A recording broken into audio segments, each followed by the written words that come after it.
Titulada Guión de vida de la mujer musulmana entendedora, elaborada por María Pilar Sánchez González de The Silk Business School y María del Carmen de la Orden de la Cruz de la Universidad Rey Juan Carlos. Expone María del Pilar. Adelante.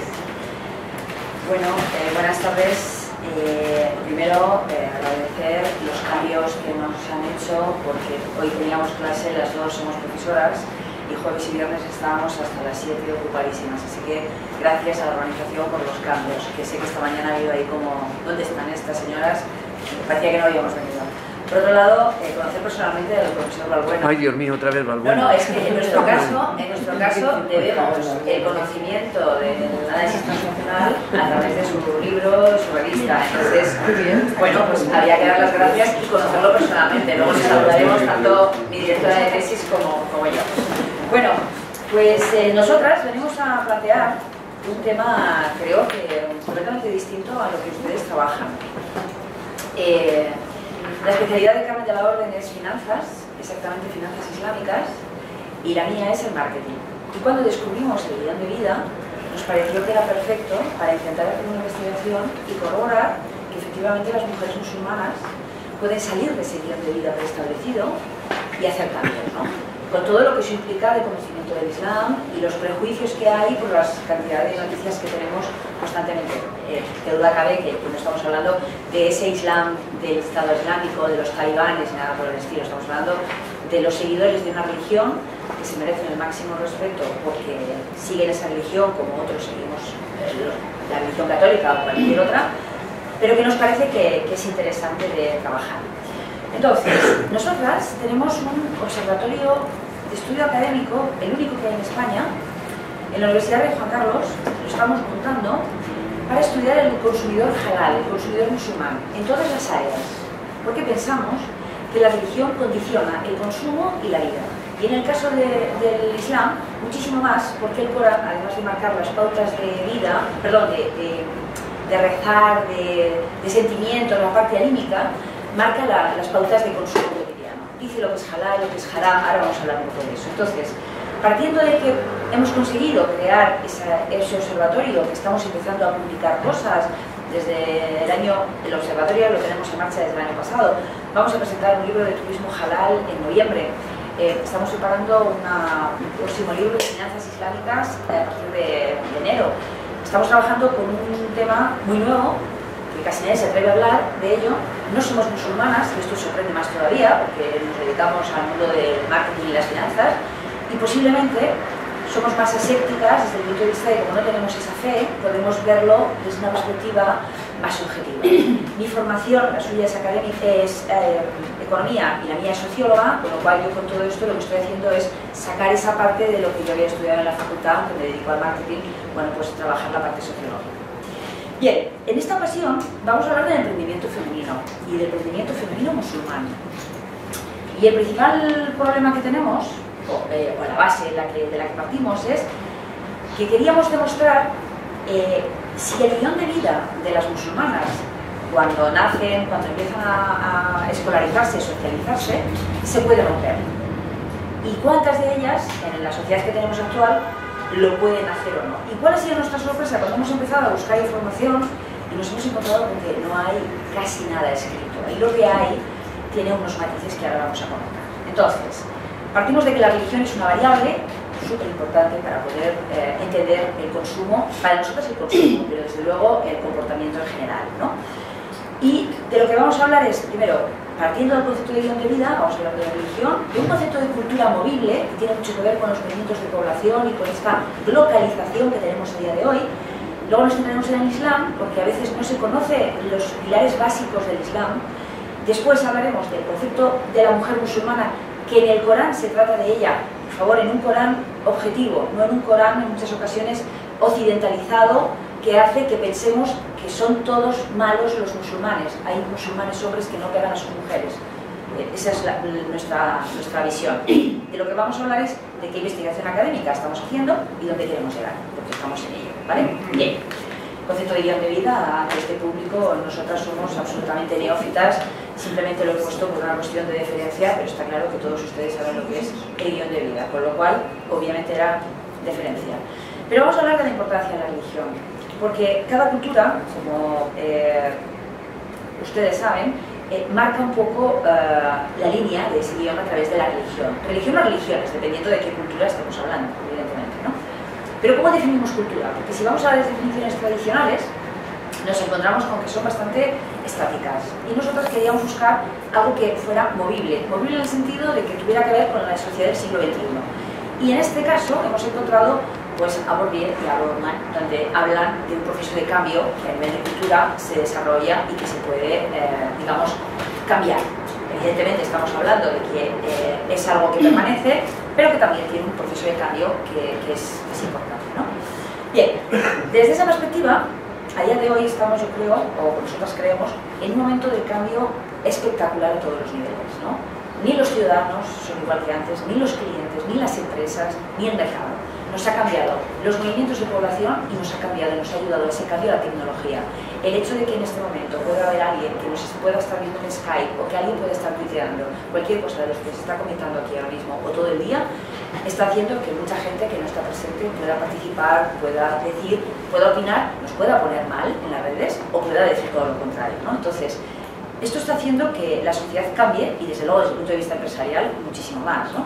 Entonces, tiene que haber una interrelación cultural desde el punto de vista sociológico y hablamos de interrelación o de interculturalidad, no de multi, sino de interculturalidad, porque hay un pequeño matiz para los sociólogos, es muy importante que haya esa interconexión. Y evidentemente estamos hablando de que el mundo es, el mercado para nosotras es el mundo, pero cuando estamos hablando de cultura también hay movimientos que se mueven fruto de los movimientos de migración en general, ¿no? En esta situación, la religión desempeña un papel de solidez personal, ¿no? Porque estamos hablando de una situación en la que cuando la gente se mueve, yo tengo la teoría de que cuando las personas se van de un sitio a otro, se llevan siempre dos cosas, ¿no? El alma y el paladar. Y ambas cosas son culturales. El alma te la llevas porque evidentemente tú rezas de una forma determinada y el paladar porque tienes culturalmente una forma de comer, una forma de saborear. Entonces, digamos que se solapan, se influyen mutuamente, ¿no? No hay ninguna cultura que sepamos desarrollada que no tenga un entendimiento con la religión o con la antirreligión, porque cada una tiene una perspectiva. A lo mejor hay una sociedad que es muy moderna, que es muy, digamos, agnóstica, atea, podría ser, pero aún así tiene un entendimiento de respeto, ¿no? Estoy pensando, por ejemplo, en Francia, que se consideran no religiosos y sin embargo ellos tienen unos principios y una serie, de hecho hace nada han legislado con respecto a qué cosas llevan los velos, las kids de los judíos, etcétera, etcétera, ¿no? O sea que hay una vinculación. Bien, partimos de que el guión de vida viene marcado por esas creencias religiosas, pero ¿por qué hemos elegido el Islam? Pues el planteamiento es muy sencillo. Para nosotras, es una religión que marca la forma de vida. Y vamos a hablar de datos, porque son importantes. 1.800 millones de personas en el mundo se consideran musulmanes. Para nosotros esto es mercado. 1.800 millones no son 50.000. Y tenemos visión de mercado internacional. Un 25% de la población mundial. Evidentemente, por favor, no piensen en el señor Talibán que no va a comprar pan porque está en guerra. Piensen en Asia-Pacífico, piensen en Europa y piensen en África, países, la mayoría de ellos, emergentes, famoso concepto BRICS. Entonces, un 25% de la población mundial que puede ser cliente de tu negocio o que puede tener una perspectiva de crecimiento económico es muy interesante desde nuestra visión, ¿no? ¿Cómo está esto en Europa? Según los datos que tenemos en 2012, tenemos 16 millones de musulmanes en Europa. Atención, señores, este tema hay que cogerlo siempre con pinzas. Por ejemplo, en España tenemos problemas para hacer una encuesta, preguntar directamente si eres musulmán, porque son temas un poquito peligrosos, con lo cual siempre hablamos de estimaciones, ¿vale? Pero hablar de 16 millones de musulmanes legales, que se puede demostrar, que los tenemos controlados, y 1,5 millones en España, evidentemente el 1,5 millones de España no está integrado totalmente en la sociedad, están en ello, tenemos mucha gente marginal, se habla de que hay una estimación de 2 millones de musulmanes en España. Nuestro análisis va por ahí, pero sobre todo se refiere al análisis del emprendimiento femenino mundial, y aquí es donde los datos son francamente duros, ¿no? Un dato importante que hemos creído que es interesante, que no sé si conocen. En octubre del año pasado, por primera vez, el Reino Unido, el señor Cameron, asumió sacar bonos sukuk para poder vender deuda, ¿vale? ¿Esto qué significa? bueno, de alguna forma se convirtió, según sus palabras, quería convertirse en el primer Estado europeo donde los musulmanes pudieran invertir. ¿Vale? ¿Desde qué perspectiva?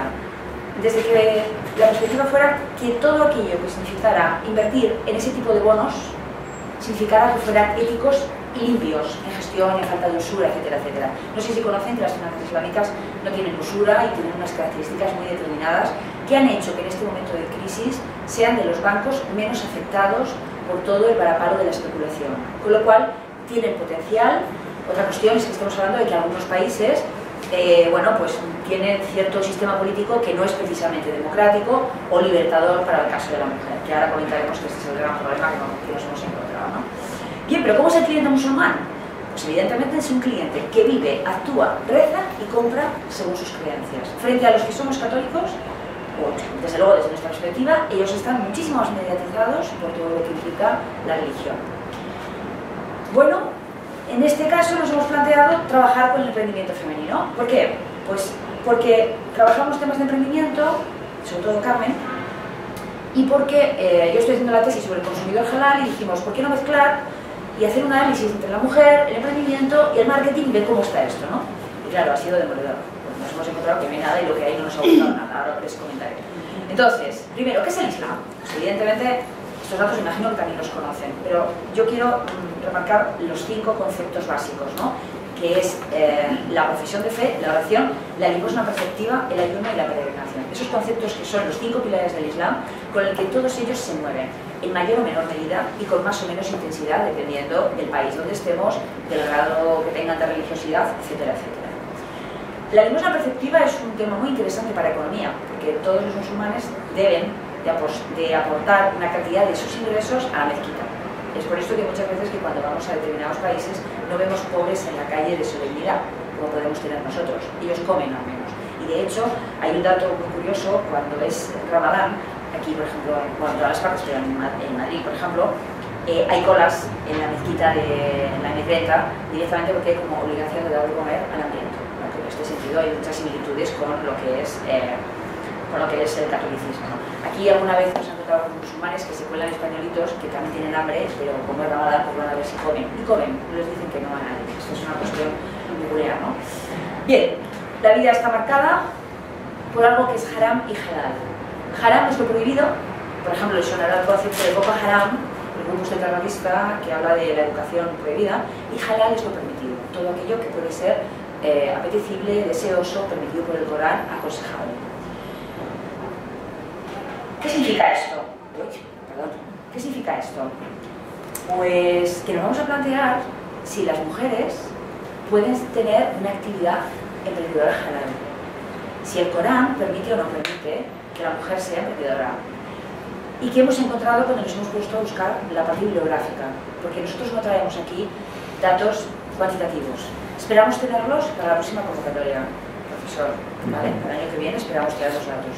Ya les contaré lo que estamos pensando hacer. Pero de momento nos hemos encontrado solamente la parte teórica. Entonces, la presencia de la mujer en el Islam es el eterno debate, porque casi todos en Occidente, en Europa sobre todo, tenemos la percepción de un hombre que pega a una mujer, de un Corán donde dice que hay que pegar con toalla, etcétera, etcétera, etcétera. No les voy a contar porque lo tenemos todo sabido de los medios de comunicación. Sin embargo, cuando nos ponemos a trabajar en el concepto real de los textos sagrados, pues una de las, una de las cosas que se dice es que el hombre tiene derecho a ganar dinero y la mujer también. Ahora verán la cita, la sura, porque la tengo copiada, ¿no? Entonces, aquí la cuestión es hasta qué punto la mujer musulmana se incorpora a la vida empresarial. No piensen en Arabia Saudí, donde no pueden conducir, ¿vale? Piensen en Francia o en España, donde podamos estar hablando de mujeres como ustedes y como yo, que pueden tener una tienda o un negocio, ¿vale? Esto ya está empezando a pasar. ¿Qué pasa con el emprendimiento? Hay una definición que dice que un emprendedor es aquella persona que busca el cambio. Estamos en una sociedad donde el cambio es posible, porque la tecnología te lo permite, porque hay microcréditos, tiene mucho que ver con el concepto de banca ética, es similar a ese concepto, y estamos hablando de que, bueno, las definiciones de estos autores hacen que estemos hablando de algo que es posible en este siglo, ¿no? Evidentemente, si yo me voy a la sociología, Weber fue el primero que ya habló en su momento de que el calvinismo era, bueno, pues fomentaba la actividad empresarial. Por supuesto muy criticado, nosotros lo teníamos como una biblia en sociología, pero también ha sido muy criticado a posteriori. ¿Pero qué pasa en el emprendimiento musulmán? Pues hay un tema, ¿se acuerdan de los 5 pilares del Islam? La zakat, el tema de dar la limosna, hace que tenga un énfasis especial el libro sagrado y que sea equitativo.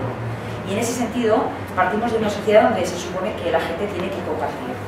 Y además, algunos explican que se invita especialmente, como estos autores, a que el musulmán sea emprendedor, a que tenga un negocio. Yo creo que todos tenemos en la cabeza cuando vamos a Marruecos, Túnez y demás, esa especie de negociación, el regateo y demás. Sin contar que España tiene 8 siglos de historia musulmana y en el fondo tenemos, ¿no? Yo soy de Teruel y evidentemente les puedo asegurar que tenemos genes, no sé en qué grado, pero que nos salen los genes de esa parte de negociar, de cuánto sí, por qué y tal. Bueno, los mudéjares, los mozárabes, hubo mucho resto ahí que todavía tenemos, ¿no?